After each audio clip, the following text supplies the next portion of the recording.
whereas those of the New World were built as temples of worship to the sun.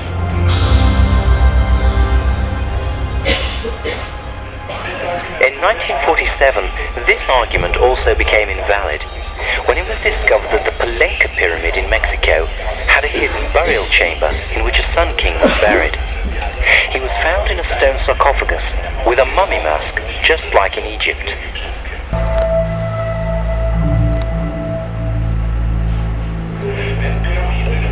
The pyramids with burial chambers for mummified sun kings are not the only argument for possible contact. Among the most striking cultural parallels are the storks were capable of crossing an ocean until a Norwegian scholar, Thor Heyerdahl, put various types of aboriginal watercraft through sea trials in ocean crossings.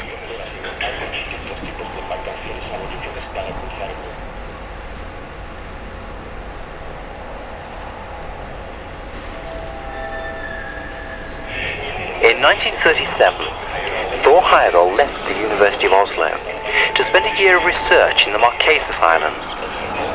He noted how winds and currents in the tropical trade wind belt kept the clouds and all the floating objects in permanent drift towards the west, the same direction as the sun.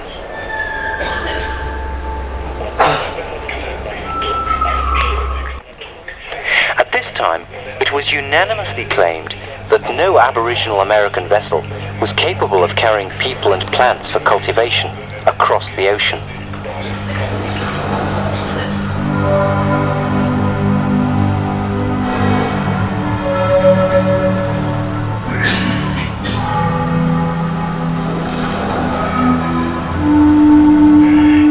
In 1955, he organized an archaeological expedition to Easter Island. There he learned from the local islanders how their ancestors had navigated the ocean on bundle boats made from a type of South American freshwater reed. The boats were built in exactly the same way as in ancient Peru and Egypt.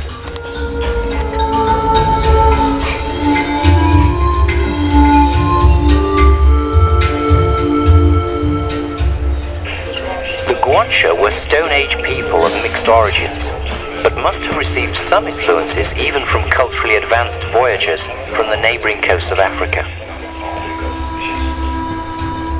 Thus they practiced mummification and also trepanation of the skulls of living people. This is a highly advanced operation practiced by the pyramid builders on both sides of the Atlantic, but unknown to Europeans until the last century. The pottery stamped seals of the Canary Islanders were also indistinguishable from those of ancient Mexico, and early drawings of fair-skinned and blonde people on the Canary Islands concur with the tradition in Mexico and Peru of the fair and bearded sun worshippers depicted in early local art who had brought them civilization before the Spaniards. Many other cultural parallels were shared by the earliest civilizations on both sides of the Atlantic. Among them, the hieroglyphic scripts of the pre-Phoenician Hittites and the pre-Maya Olmecs, who founded Mexican civilizations. Some of the most amazing similarities are found in the unique and highly specialized forms of pottery.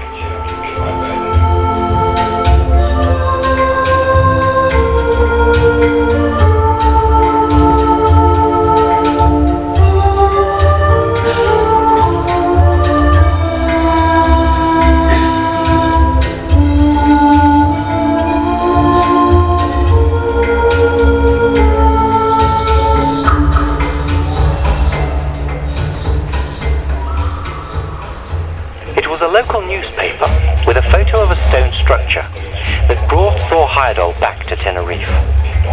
He saw immediately that the old stone structure in the Güímar Valley was not a simple pile of stones created by farmers clearing the land.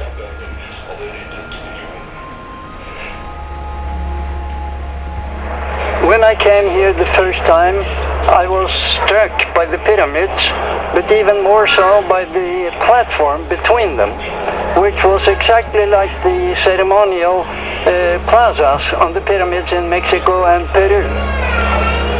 And I could immediately see that this could impossibly just be a pile of stone thrown up by the farmers, as many local people the bedrock has been cut to run even with the rest of the wall, and every stone has been set to remain fixed and with the flat side out. The people who built this pyramid were clearly sun worshippers. Astronomers have discovered that the long wall is precisely oriented towards sunset at summer solstices.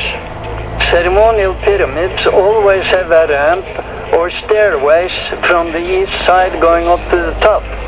Those who tried to claim that this was just a pile of stones by farmers clearing the land, they said that they made the stairs because it would be easier to carry the stones up to the top. On the top there are no stones at all, only gravel and a platform for ceremonial performances.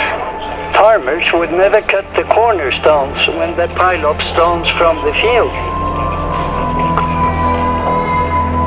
An old man from this island pointed out to me the difference in the stones of the pyramids.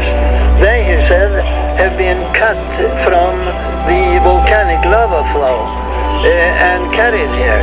The other ones, which were used by the agriculturists, are completely different. They are weather-worn